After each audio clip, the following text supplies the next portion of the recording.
ഈ കേസിനകത്ത് പ്രതിഭാഗം ഉയർത്തിയ ഏറ്റവും വലിയ ആരോപണങ്ങളിൽ ഒന്ന് പ്രതിക്ക് ആ സമയത്ത് മാനസികമായി സ്ഥിരതയില്ലായ്മ ഉണ്ടായിരുന്നു എന്നുള്ളതാണ്.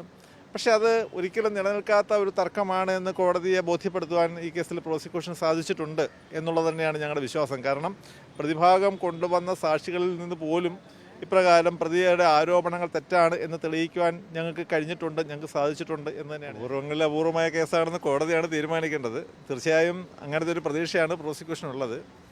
കേരളത്തിൽ നടന്നിട്ടുള്ളതിൽ വെച്ച് ഏറ്റവും കൂടുതൽ ഡോക്ടർമാർ സാക്ഷികളായിട്ടുള്ള കേസ്, അതേപോലെ തന്നെ അധ്യാപകർ സാക്ഷിയായിട്ടുള്ള കേസ്, ഏറ്റവും കൂടുതൽ ആരോഗ്യ പ്രവർത്തകർ സാക്ഷിയായിട്ടുള്ള കേസ്, ഇങ്ങനെ പ്രത്യേകതകൾ കേസിനുണ്ട്. കേസിൽ പ്രോസിക്യൂഷന് ശുഭാപ്തി വിശ്വാസമാണ്.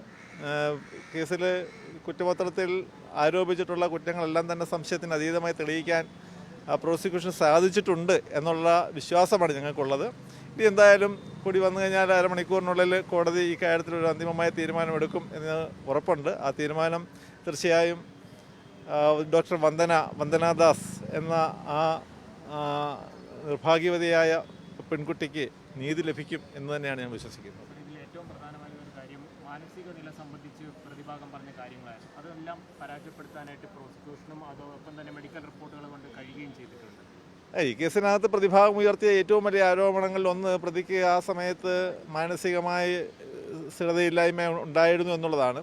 പക്ഷേ അത് ഒരിക്കലും നിലനിൽക്കാത്ത ഒരു തർക്കമാണ് എന്ന് കോടതിയെ ബോധ്യപ്പെടുത്തുവാൻ ഈ കേസിൽ പ്രോസിക്യൂഷൻ സാധിച്ചിട്ടുണ്ട് എന്നുള്ളത് തന്നെയാണ് ഞങ്ങളുടെ വിശ്വാസം. കാരണം പ്രതിഭാഗം കൊണ്ടുവന്ന സാക്ഷികളിൽ നിന്ന് പോലും ഇപ്രകാരം പ്രതിയുടെ ആരോപണങ്ങൾ തെറ്റാണ് എന്ന് തെളിയിക്കുവാൻ ഞങ്ങൾക്ക് കഴിഞ്ഞിട്ടുണ്ട്, ഞങ്ങൾക്ക് സാധിച്ചിട്ടുണ്ട് എന്ന് തന്നെയാണ് ഞങ്ങളുടെ വിശ്വാസം. എന്നുള്ളത് കോടതി തീരുമാനിക്കട്ടെ. മുൻകരുതലുകളെക്കുറിച്ച് ഇപ്പോൾ ഞാൻ അഭിപ്രായം പറഞ്ഞത് ശരിയല്ല. അതെന്തായാലും കേസിനകത്ത് വിധി പറയട്ടെ, വിധി വന്നതിന് ശേഷം പറയാം.